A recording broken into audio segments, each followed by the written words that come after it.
Everyone, I'm Sean Callebs here on Wrightsville Beach in North Carolina in the United States. It is a South Atlantic state.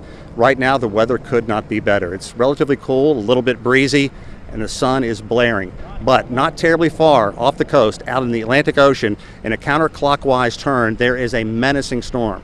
Hurricane Florence. It is packing winds right now that could exceed 210 kilometers per hour. And the thing that makes this area so beautiful, makes it so wonderful for people to live in, also makes it so vulnerable. If you look, there is simply water everywhere. We're on Wrightsville Beach. It is a small strip of land. It is called a barrier island, and it's basically separating this area from the mainland in the United States. And traditionally, barrier islands have been used to sort of break up storms and waves as they come in. But people have been building up. They build hotels, they build wonderful vacation houses, they build retirement homes in this area, and right now, all of that is in danger. This area is under a mandatory evacuation, meaning everybody has to be off this island within about 10 hours. In the distance, you can see there's a building back there. The windows are boarded up. We have seen that up and down this area from Southern Virginia all through North Carolina, down further into South Carolina. Hurricane Florence is simply a powerful storm.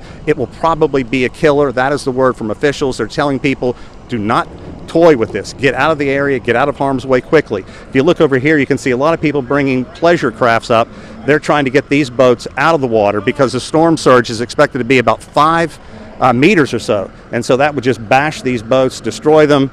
And so they're trying to get them up, then get out. The problem is, so many people waited till the end to get out of this area that the major highways, Interstate 95, which runs north and south, Interstate 40, which runs to the west, they're basically backed up. They're parking lots at this point from so many people trying to get out. It's very difficult to get gasoline, petrol. It's also very difficult to get water or any kind of supplies. So people are going to have to show a great deal of patience. We want to hear from you, what you think about this storm, this punishing storm. The United States has certainly had its warnings. Hurricane Katrina killed close to 1,800 people back in 2005. Hurricane Maria last year punished the island of Puerto Rico. The latest figures show about 3,000 people died there.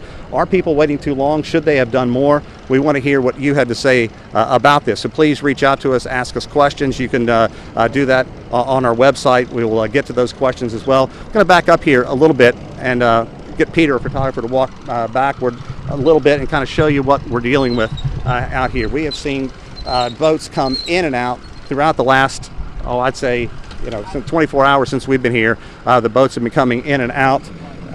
They really have nowhere to store them, so they have to find a way to move up and get out of this area.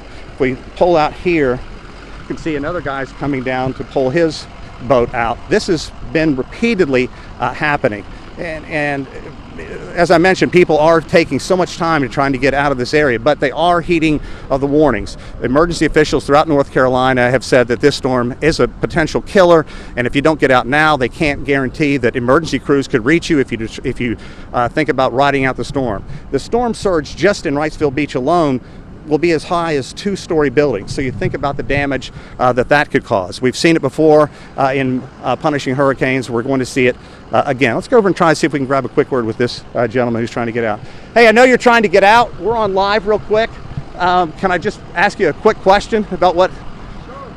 So that's your boat? It's a customer's boat. Customer's boat. Yes, sir. How many boats have you been pulling out of here? What's your major concern? And we pulled 35 out so far, and there's still a few left that we weren't able to get. We're still trying though.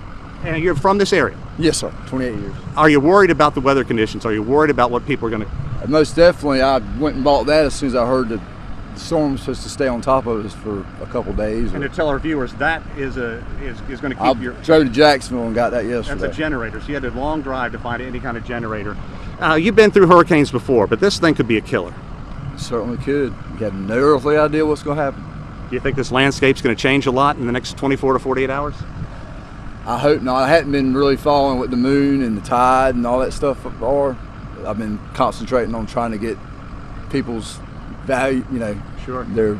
Get their boats, get everything boats, and yeah. But I hate to see this place tore up like it did after Fran. It really was horrible. If you were here, yeah, I was here for Fran actually. It was not what I wanted to see. Amazing. Well, I'm going to let you get to work because I know you got a lot to do. Really, be safe. And where are you going to ride the storm out? Wilmington or? Rocky Point. Rock Point. Okay, be safe. 1725 Clark Center Road. Okay, I guess that's where the gathering is going to be later on tonight. And then you see another boat coming out of this area. This is what people are having to deal with. This gentleman now needs to back his trailer down in and get out. I'm sure we're probably making a bad situation a little bit worse being here, so we want to get out of the way as soon as possible. I want to talk a bit about climate change too, because you have to talk about that and these powerful storms. What's that?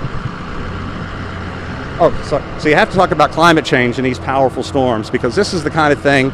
Just Monday, the UN General Secretary held a very important meeting on climate change, and he talked about how punishing storms are getting more and more violent. They're coming more and more rapidly. This year, one of the hottest years on record throughout the world. We saw heat records shattered everywhere, from massive drought in South Africa to the monsoons in Asia, wildfires in Greece and in the western part of the United States. And he says this is not a coincidence. All this is climate change, and there's a lack of leadership globally in a way to tackle these punishing, very important climate change issues. So he's calling for some kind of emergency meeting soon to find a way to move forward, because if you look at this storm right now, where it is and where it's churning, it's a counterclockwise spin. Right now, the outer bands are expected to hit in about 10 hours, but after that, it's just going to be nonstop rain for days and days and days. So widespread flooding is expected. But the water is extremely warm. This is going to be the most powerful hurricane to hit in the northernmost area of the United States ever, if officials are right. And that is because the Atlantic waters have become so warm. They argue, the officials, climate change officials argue, that weather patterns are changing, streams throughout the oceans are changing as well. It's getting warmer, it's getting hotter, and that's leading to these violent storms. But right now the matter at hand is Hurricane Florence. It is churning off the coast, expecting to hit with winds of some 210 kilometers per hour, a storm surge that would be 2 stories tall, about 5 meters tall. So everybody on this island has to evacuate, meaning this is going to be a ghost town after 8 o'clock tonight. And once you leave this barrier island, you cannot get back on. So that's also going to be somewhat of a concern. Finding food, finding water, finding shelter, all difficult. We tried to find a hotel within, I'd say, 200 kilometers. It was almost impossible to find anything. Once again, those people fleeing or running into bumper-to-bumper traffic trying to get out of here. So much concern ahead of this storm, and it's still, outer bands haven't even begun licking this part of the United States. So it is going to happen. It is going to be bad. The question is just how bad. Reporting live from Wrightsville Beach, Sean Callebs, CGTN.